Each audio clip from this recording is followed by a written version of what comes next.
আমি সম্প্রতি অনেক আত্মবিশ্লেষণ করছি, আর আমি বুঝতে পেরেছি যে গত কয়েক বছর, এবং আমার মনে হয় অনেকেই এর সাথে একমত হবেন, গত 5 বছর বা তারও বেশি সময় সবার জন্যই সত্যিই কঠিন কেটেছে।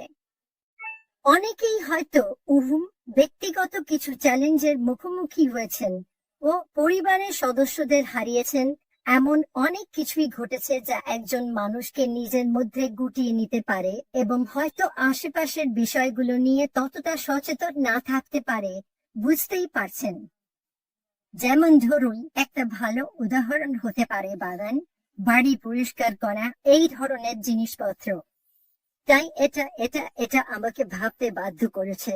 জানেন তো, এমনকি কোম্পানিতেও আমরা তো সারাক্ষণ মিটিং এ থাকি, সব সময় একটা না একটা মিটিং থাকে। বুঝতে পারছেন তো আমি কি বলতে চাই?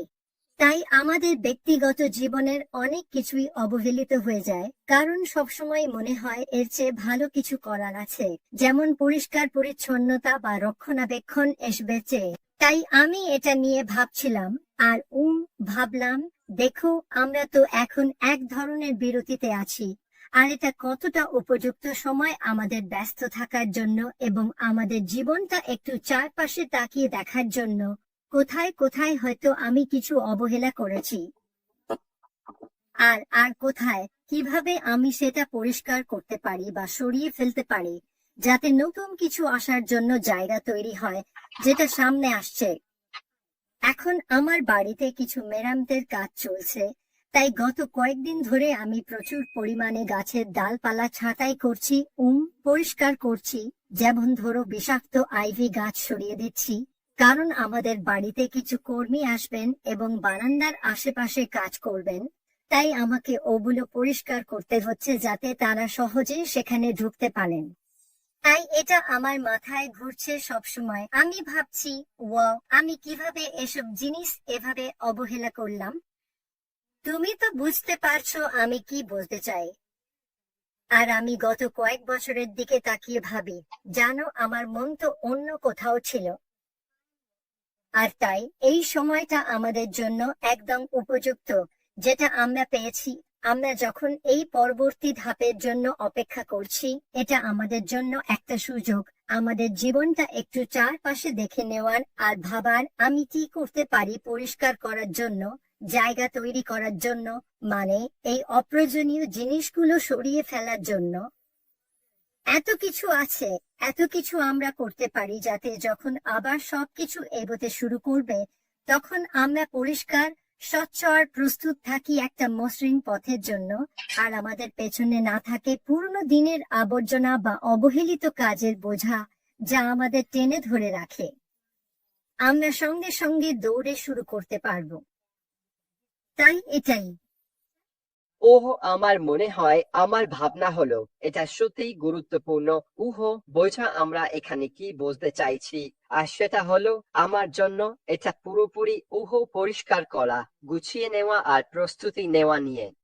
আমি মনে করি যদি আপনার মানসিকতা থাকে, যা আপনাকে বলা হয়েছে এবং আমরা সবাইকে বলেছি, এবং আমাদের সিইও বলেছেন যে আমরা যা করতে যাচ্ছি সেটা একেবারে নতুন, ঠিক আছে, আর এটা একেবারে নতুন হতে চলেছে, জানেন তো। আমি আবারও বলছি, পরবর্তী ধাপে শুধু আসমুফালে এবং তা নামি যাচ্ছে, বাকি সবকিছু একেবারে ঝকঝকে নতুন। আর আমাদের সফল হতে হলে আমি বিশ্বাস করি এই নতুন ধাপে আমাদের সেই মৃত কাঠ সরাতে হবে, যেমন জিন বলছিলেন। আমাদের পরিষ্কার করতে হবে, আমাদের নিশ্চিত করতে হবে যে পরবর্তী ধাপের জন্য আমাদের মানসিক প্রস্তুতি পরিষ্কার এবং আমরা যা ঘটতে চলেছে তার জন্য উন্মুক্ত। আমি কি বোঝাতে চাইছি সেটা হলো, দেখুন, আমরা বলছি না যে যা ঘটেছে তা ভুলে যান। আমরা এটা বলছি না যে জানেন তো, যা ঘটেছে তা সময়ের অপচয় ছিল বা এরকম কিছু। আমরা এখানে যা বলছি তার একটা অংশ হলো যা বলেছেন, আমাদের মানসিকভাবে অন্ধাসকে ছেড়ে দিতে হবে এবং সামনে এগোনোর জন্য নিজেদের প্রস্তুত করতে হবে।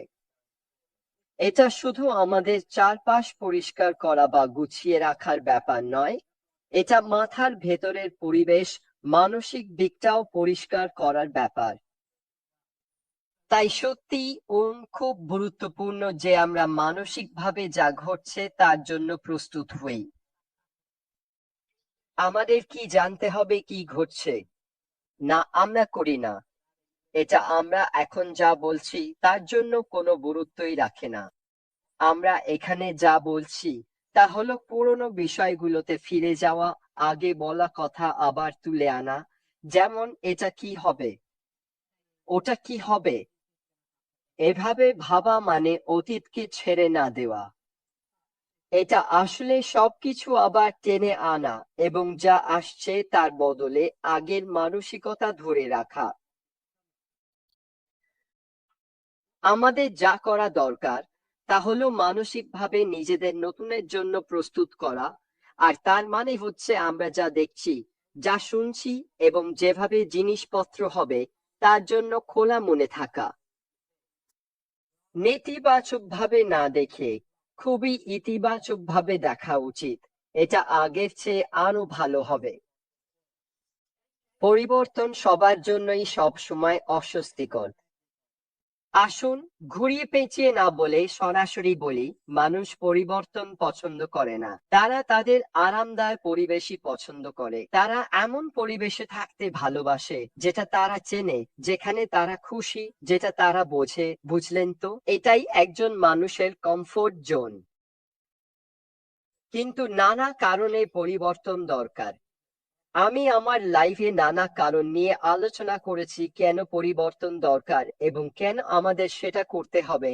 আর এই পরিবর্তনের সঙ্গে তাল মিলিয়ে চলতে হলে আমাদের নিজেদের ঘর গোছাতে হবে, এবং সেটা শুধু মানসিকভাবে নিজেদের জন্য নয়, বরং সামনে যা আসছে তার জন্যও প্রস্তুতি নেওয়া। আমাদের কি ঘটতে থাকা বিষয়গুলোর টেকনিক্যাল দিকটা জানা দরকার। না, আমাদের দরকার নেই। আমাদের যা দরকার তা হলো প্রস্তুত থাকা। নতুন কিছু আসতে চলেছে, এমন কিছু যা আমাদের বুঝতে হবে, যা আলাদা হবে। আর এখানেই আমাদের প্রস্তুতির কথা বলা হচ্ছে। মানসিকভাবে নিজেদের প্রস্তুত করা, অতীতকে ছেড়ে দেওয়া আত্মবিশ্বাসের সঙ্গে। কারণ আমরা জানি আমাদের সিইও তার ক্ষমতার সর্বোচ্চটা দিয়ে যেকোনো ভুল, পাওনা টাকা বা অতীতের যেকোনো বিষয় যত দ্রুত সম্ভব ঠিক করার চেষ্টা করবেন এবং পারবেন। কিন্তু আমাদের সম্মিলিতভাবে এবং ব্যক্তিগতভাবে সফল হতে হলে আমাদের সামনে এগোতে হবে। একদম সোজা কথা, আমরা শুধু অতীতের জন্য অপেক্ষা করতে পারি না। আমাদের ভবিষ্যতের দিকে এগোতে হবে, যাতে আমরা সবাই সফল হতে পারি। এবং এখানেই আমরা আসি। আমি মানসিকভাবে ঘর পরিষ্কার করার মতো করে ভাবছি এবং বলছি, ঠিক আছে, যা ছিল, যা আছে, যা ছিল, আমি সেটা বদলাতে পারি না। কেউই যা ঘটেছে সেটা বদলাতে পারবে না। এটা আমাদের নিয়ন্ত্রণের বাইরে ছিল। সে তার সাধ্যমতো চেষ্টা করেছে সেটা থামাতে। আমরা সবকিছু হারাইনি। এখনো প্রক্রিয়াধীন আছে, এখনো আইনি পর্যায়ে আছে, সেই প্রক্রিয়া চলছে। কিন্তু আমাদের এখন অন্য পথে এগোতে হবে। আর সেই সাফল্য পেতে হলে আমাদের কিছু বিষয় বাস্তবায়ন করতে হবে। এখন আমি এগুলো আমার লাইভে আলোচনা করেছি। আজ আমি মার্কেটিং নিয়ে কথা বলছিলাম এবং কিভাবে এগুলো তোমার ব্যবসার সাথে মানিয়ে যাবে সেটা শেখা বা শুরু করার ব্যাপারে আলোচনা করছিলাম। আমি কর্পোরেটকে কি করতে হবে তাদের ব্যবসা সফল করতে হলে সে বিষয়েও কথা বলেছি। সব ধরনের বিষয় নিয়ে কথা বলেছি, যেগুলো আশা করি তোমাদের নতুন ব্যবসায় এগিয়ে যেতে সাহায্য করবে। আমি এটা করি কারণ আমি চাই সবাই সফল হোক। আমি এটা করি যাতে তোমরা অন্তত কিছুটা গ্রহণ করো, তারপর হয়তো সেটা নিয়ে একটু গবেষণা করো, তারপর ভাবো আমি কোথায় এগুলো প্রয়োগ করতে পারি যাতে আমি যতটা সম্ভব সফল হতে পারি। কিন্তু এর একটা অংশ হলো অতীতকে ছেড়ে দেওয়া, ঘরটা পরিষ্কার রাখা, তারপর ভবিষ্যতের দিকে এগিয়ে যাওয়া। তুমি কি আর কিছু যোগ করতে চাও? আজ আমরা এটা সংক্ষিপ্ত রাখবো, তাই তুমি শুরু করো প্রিয়। আসলে আমার আছে। রেড যখন কথা বলছিল তখন আমার মনে আবার আমার বাগানের উপমাটা ফিরে এলো। ভাবো, অ্যাশ যে নতুন ধারণাটা মাটিতে রোপণ করেছে, সেটা একেবারে নতুন একটা গাছ, আগে কখনো দেখা যায়নি, আর সেটা এখন বাগানে লাগানো হয়েছে। আর তার চারপাশে ছড়িয়ে আছে আমাদের অনপ্যাসিভ নিয়ে যত চিন্তা, ওহো কানিক, সবকিছুই যেন কাঁটা ঝোপের মতো ঘিরে আছে, আর এগুলো ধীরে ধীরে বাড়ছে, সূর্য আর বৃষ্টির আলো আটকে দিচ্ছে, আর আমরা সেটা চাই না। আমাদের দরকার ওই কাঁটা ঝোপগুলো কেটে ফেলা, জায়গাটা পরিষ্কার করা, যাতে সূর্য আর বৃষ্টি পুরোপুরি এই নতুন গাছের ওপর উঠতে পারে আর সেটা ভালোভাবে বেড়ে উঠতে পারে। তাই আমার জন্য কেটে ফেলা বা গলিয়ে ফেলা বা যে কোনো শব্দ তুমি ব্যবহার করতে চাও, মুছে ফেলা, মুক্তি দেওয়া, এটাই আমি বলতে চাই। আগের সব চিন্তা, মানসিকতা, সবকিছু থেকে মুক্তি দেওয়া। সব ঠিক আছে, আমি আশা করি মানুষ বুঝবে এইভাবে মুক্তি দেওয়াটাই একমাত্র উপায়, যাতে আমরা এই নতুন জায়গায় যেতে পারি। তুমি আগের কোনো ভারী ইটের মতো কিছু আঁকড়ে ধরে রেখে সামনে এগোতে পারো না। তাই এটা সবই দারুণ এবং ভালো, কিন্তু তুমি চাইবে ওই গাছটাকে যত্ন করতে, তুমি এটাকে লালন করতে চাও। আহ, এত সুন্দর! আমরা তো জানি না এটা কি ধরনের ফল দেবে।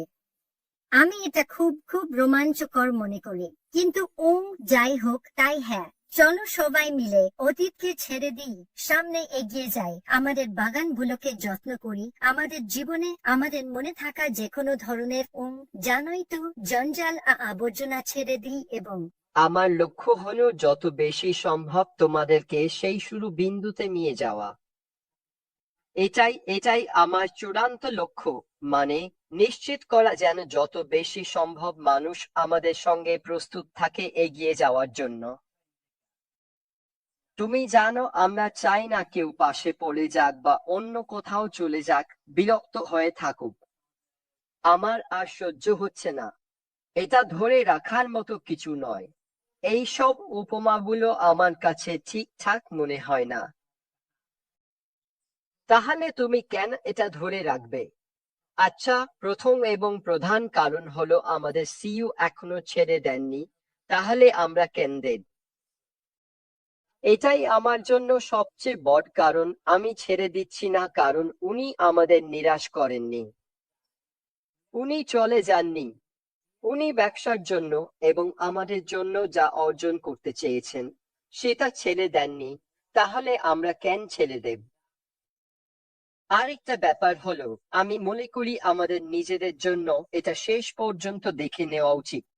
আমি মনে করি আমাদের এটা করা উচিত সেই সব মানুষের জন্য। জানো তো, নিজের জন্য। আমি নিশ্চিত অনেক অনেক মানুষই একই অবস্থায় ছিল, যাদেরকে তাদের আপনজনেরা বলেছে, আমি শুধু তোমাকে বলছি কারণ আমি তোমার জন্য চিন্তা করি। আমি শুধু জানাচ্ছি কারণ মনে হয়েছে তোমার জানা উচিত। তোমরা নিশ্চয়ই এইসব কথা শুনেছ। কেন তুমি এই ব্যবসায় আছো সেই নিয়ে নানা ধরনের কথা। আমার কাছে আরো অনেক উদাহরণ আছে তার চেয়েও খারাপ, আর আমি নিশ্চিত তোমাদেরও আছে। কিন্তু যারা তোমার জন্য চিন্তা করছে তাদের আসলে চিন্তা করার দরকার নেই। তোমার নিজের জন্য চিন্তা করা উচিত। আর তোমার যা করা দরকার তা হলো আসলে মানুষকে প্রমাণ করে দেখানো যে তুমি যে সিদ্ধান্ত নিয়েছো এই পথটা শেষ পর্যন্ত যাওয়ার জন্য, সেটাই সঠিক সিদ্ধান্ত।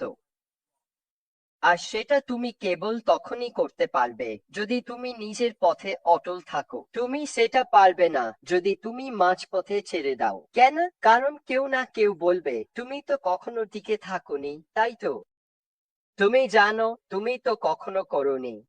তুমি মাঝপথে ছেড়ে চলে গিয়েছিলে, হয়তো পরে আবার ফিরে এসেছিলে, কিন্তু কখনোই পুরো সময়টা সেখানে ছিলে না। আর নিজের মাথা উঁচু করে রাখতে এবং অন্যদের দিকে ফিরে গিয়ে বলতে পারার একমাত্র উপায় আমি তো বলেছিলাম। আমি জানতাম এটাই হওয়া উচিত, অনেক আগেই বলেছিলাম, কিন্তু তুমি শোনোনি। এটা করার একমাত্র উপায় হলো নিজের পথে অটল থাকা। এটাই ছিল আমার কথা, অ্যান্ডি। ধন্যবাদ, রেড। হ্যাঁ, ও সেই বিখ্যাত উক্তিটা হলো, তুমি কাকে শোনো? তুমি কাকে শোনো? তুমি তাদের কথা শোনো যারা নিজেদের ক্ষেত্রে বিশেষজ্ঞ, আর এই মানুষটি তার ক্ষেত্রে একজন বিশেষজ্ঞ। আর আর আমাদের অনেকের মতো আমরা এই মানুষটির কথা শুনেছি। তার অভিজ্ঞতার রেকর্ডও এর সাথে মেলে এবং আমি তাকে অনুসরণ করব। সে জানে সে কি বলছে। সে আমাদের জন্য কিছু দেবে। কিন্তু আবারও তোমার মনে রাখতে হবে যে 99.99% মানুষ এতদিনে হাল ছেড়ে দিত। আমরা জানি বা বুঝি অতীতে কি ঘটেছে এবং এই মানুষটি কিভাবে সবকিছু পার করে এগিয়ে গেছে, সেটা আমার বোধগম্য নয়। আর এটাই আমার কাছে বিশাল একটা পার্থক্য তৈরি করে।